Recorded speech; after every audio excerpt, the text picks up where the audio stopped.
Hebrews chapter 11. The power of bold faith.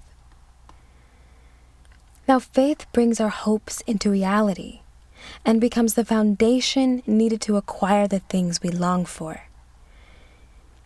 It is all the evidence required to prove what is still unseen.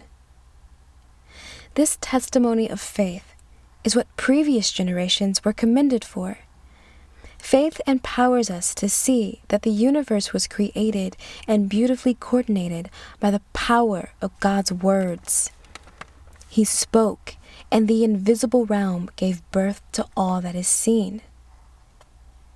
Faith moved Abel to choose a more acceptable sacrifice to offer God than his brother Cain, and God declared him righteous because of his offering of faith. By his faith, Abel still speaks instruction to us today, even though he is long dead. Faith lifted Enoch from this life, and he was taken up into heaven. He never had to experience death. He just disappeared from this world because God promoted him.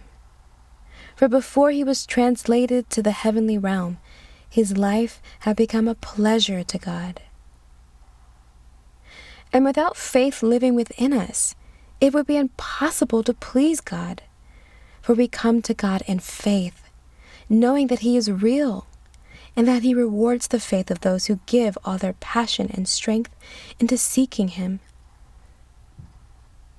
Faith opened Noah's heart to receive revelation and warnings from God about what was coming, even things that had never been seen.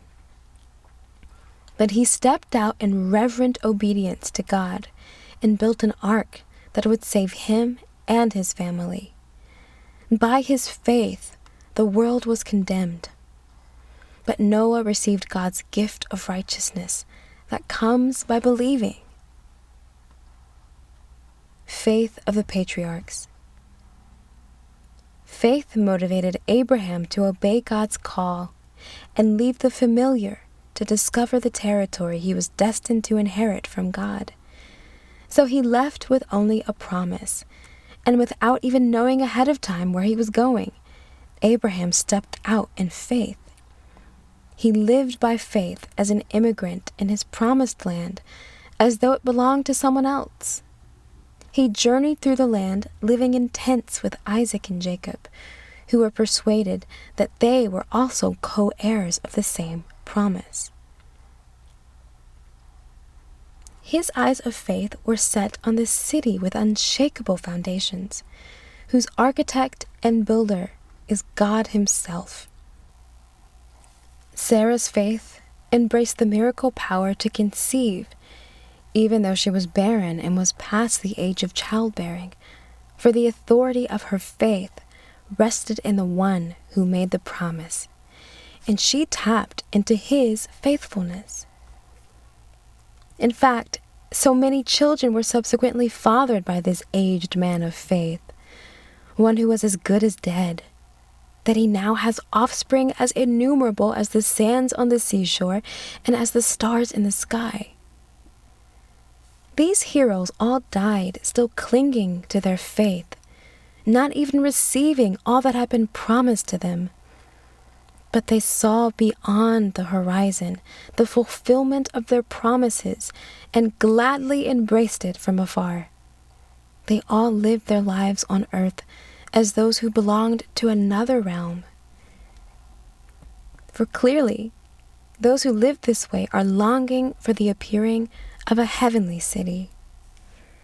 And if their hearts were still remembering what they left behind, they would have found an opportunity to go back.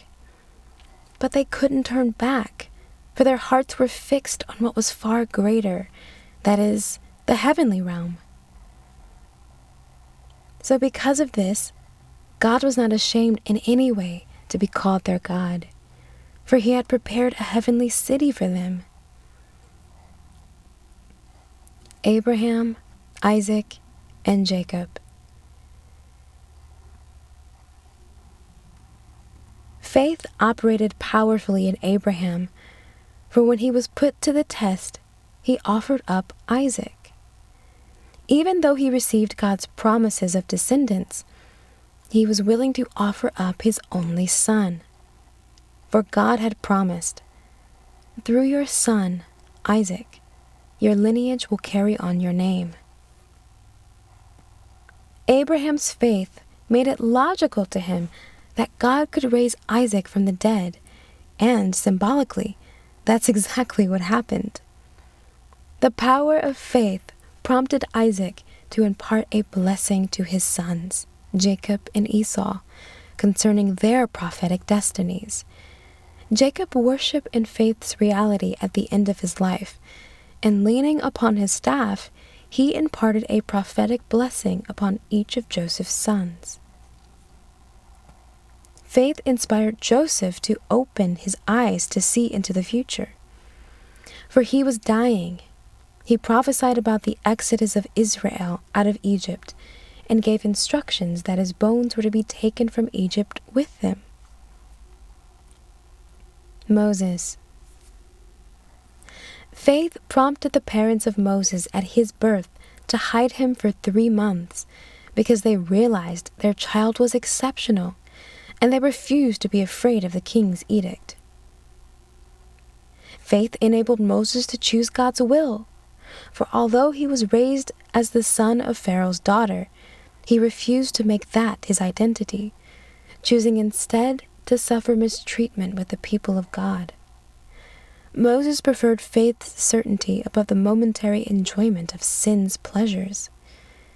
He found his true wealth in suffering abuse for being anointed, more than in anything the world could offer him, for his eyes looked with wonder, not on the immediate, but on the ultimate, faith's great reward. Holding faith's promise, Moses abandoned Egypt and had no fear of Pharaoh's rage, because he persisted in faith as if he had seen God, who is unseen. Faith stirred Moses to perform the rite of Passover and sprinkle lamb's blood to prevent the destroyer from harming their firstborn. Faith opened the way for the Hebrews to cross the Red Sea as if on dry land, but when the Egyptians tried to cross, they were swallowed up and drowned. Jericho and Rahab. Faith pulled down Jericho's walls after the people marched around them for 7 days. Faith provided a way of escape for Rahab the prostitute, avoiding the destruction of the unbelievers, because she received the Hebrew spies in peace. More faithful champions. And what more could I say to convince you? For there is not enough time to tell you of the faith of Gideon, Barak, Samson, Jephthah, David, Samuel, and the prophets. Through faith's power, they conquered kingdoms and established true justice. Their faith fastened onto their promises and pulled them into reality. It was faith that shut the mouth of lions, put out the power of raging fire, and caused many to escape certain death by the sword. In their weakness, their faith imparted power to make them strong. Faith sparked courage within them, and they became mighty warriors in battle, pulling armies from another realm into battle array. Faith-filled women saw their dead children raised in resurrection power. Yet it was faith that enabled others to endure great atrocities. They were stretched out on the wheel and tortured, and they didn't deny their faith in order to be freed, because they longed for a more honorable and glorious resurrection. Others were mocked and experienced the most severe beating with whips. They were in chains and imprisoned. Some of these faith champions were brutally killed by stoning, being sawn in two, or slaughtered by the sword. These lived in faith as they went about wearing goat skins and sheep skins for clothing. They lost everything they possessed. They endured great afflictions, and they were cruelly mistreated. They wandered the earth living in the desert wilderness, in caves, on barren mountains, and in holes in the earth. Truly, the world was not even worthy of them, not realizing who they were. These were the true heroes, commended for their faith. Yet they lived in hope without receiving the fullness of what was promised to them. But now God has invited us to live in something better than what they had, faith's fullness. This is so that they could be brought to finished perfection alongside of us.